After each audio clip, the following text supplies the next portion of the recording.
여러분 안녕하십니까? 계속해서 전북권 뉴스입니다. 민족 대명절인 추석이 벌써 일주일 앞으로 다가왔습니다.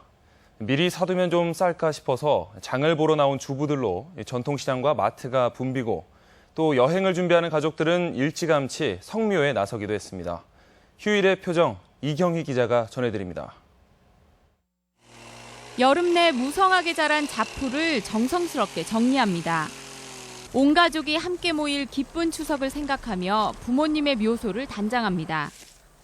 일찌감치 성묘에 나선 가족들도 있습니다. 술 한잔 따라드리며 먼저 가신 부모님들께 오랜만에 안부를 묻습니다. 아무래도 일찍 성묘하고 가족끼리 야외나 놀러 가고 그러려고 좀 일찍 왔어요. 추석을 일주일 앞둔 전통시장은 장을 보러 나온 주부들로 북적입니다.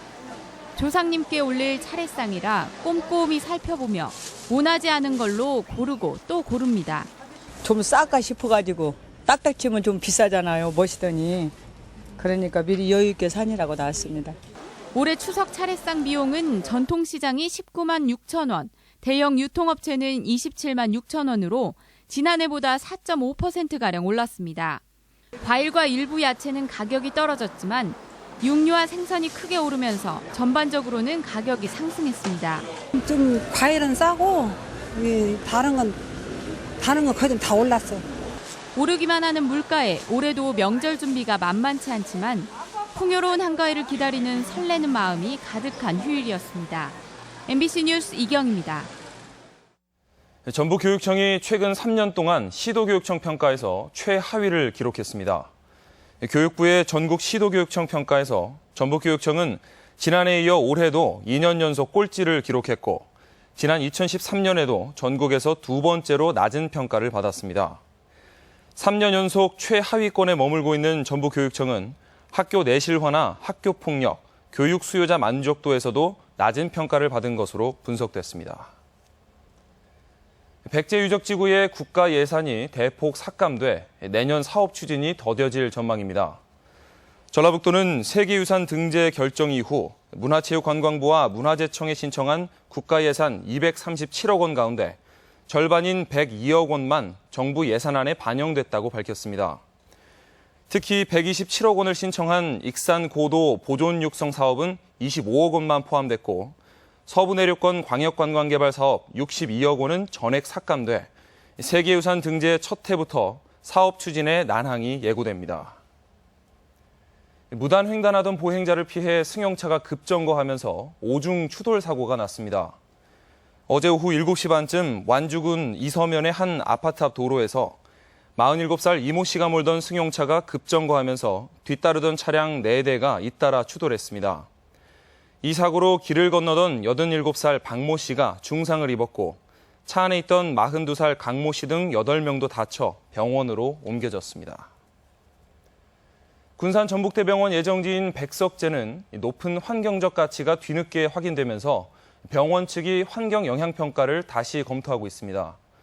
이 결과에 따라서 전북대병원의 추진 여부 그리고 백석제 보존 여부가 결정될 전망이어서 관심이 집중되고 있습니다. 보도에 강동혁 기자입니다. 백석제의 병원 건립을 추진하던 전북대병원은 지난 6월 환경영향평가 보완 용역을 발주했습니다. 백석제의 동미나리 등 멸종위기종이 다양하게 서식하고 있음에도 보전 대책이 세워져 있지 않은 점이 문제로 지적됐기 때문입니다. 전북대 산학협력단 등은 지난 3개월 동안 백석제의 생태를 비롯해 계획의 타당성과 대안 서식지와 부지 등을 연구했으며 현재 막바지 작업을 벌이고 있습니다. 전북대병원은 부지 재선정 등 모든 가능성을 열어두고 군산 전북대병원 문제를 접근하겠다는 입장입니다. 환경영향평가에 따라 부적합 판정이 나온다면 군산시와 협의하에 법과 절차에 따라서 부지 이전을 검토할 수도 있을 것입니다. 백석제의 병원 건립을 반대해온 시민사회단체도 용역 결과에 촉각을 곤두세우고 있습니다. 이번 보완 용역에서는 멸종위기종에 대한 면밀한 조사가 이루어져 백석제에 대한 가치가 증명돼야 한다는 입장입니다.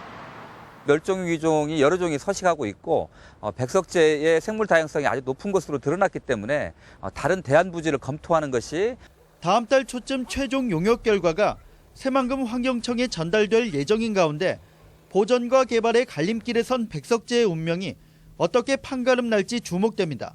MBC 뉴스 강동엽입니다. 마이산 케이블카 설치를 놓고 진안군과 의회가 마찰을 빚고 있습니다. 진안군은 마이산에 총 300억 원의 군비를 들여 케이블카를 설치하기 위해 용역비 6천만 원을 올해 추경 예산에 편성했지만 의회는 타당성이 떨어진다며 전액 삭감했습니다. 군은 내년 본 예산에 다시 사업비를 편성할 계획인 가운데 의회는 케이블카가 예산 낭비에 자연환경도 훼손한다며 반대하고 있습니다. 낚시배 사고로 대형 인명피해가 발생했지만 여전히 불법이 만연한 것으로 나타났습니다. 군산해양안전소는 가을 레저와 조업 성수기를 맞아 불법 행위 적발에 나서 어제 하루 동안 구명조끼를 착용하지 않고 낚시 영업과 수상 레저 활동을 한 혐의로 낚시어선 4척과 수상 레저보트 3척을 적발했습니다. 또한 허가구역을 위반하거나 불법 어구를 싣고 다닌 어선 2척도 붙잡았습니다. 중소기업 판로 확보에 도움이 되는 성능 인증 제품 개발이 잇따르고 있습니다. 전북지방중소기업청은 최근 전주에 있는 주식회사 이오렉스에 이중탄소를 적용한 탄소 전극 이용 배관 스케일 억제 장치에 인증서를 수여하는 등 지난 3년 동안 75개 제품의 인증서를 수여했습니다. 성능 인증은 정부가 품질을 보장해 판로 확보와 기술 개발을 장려하는 제도입니다. 전북권 뉴스였습니다.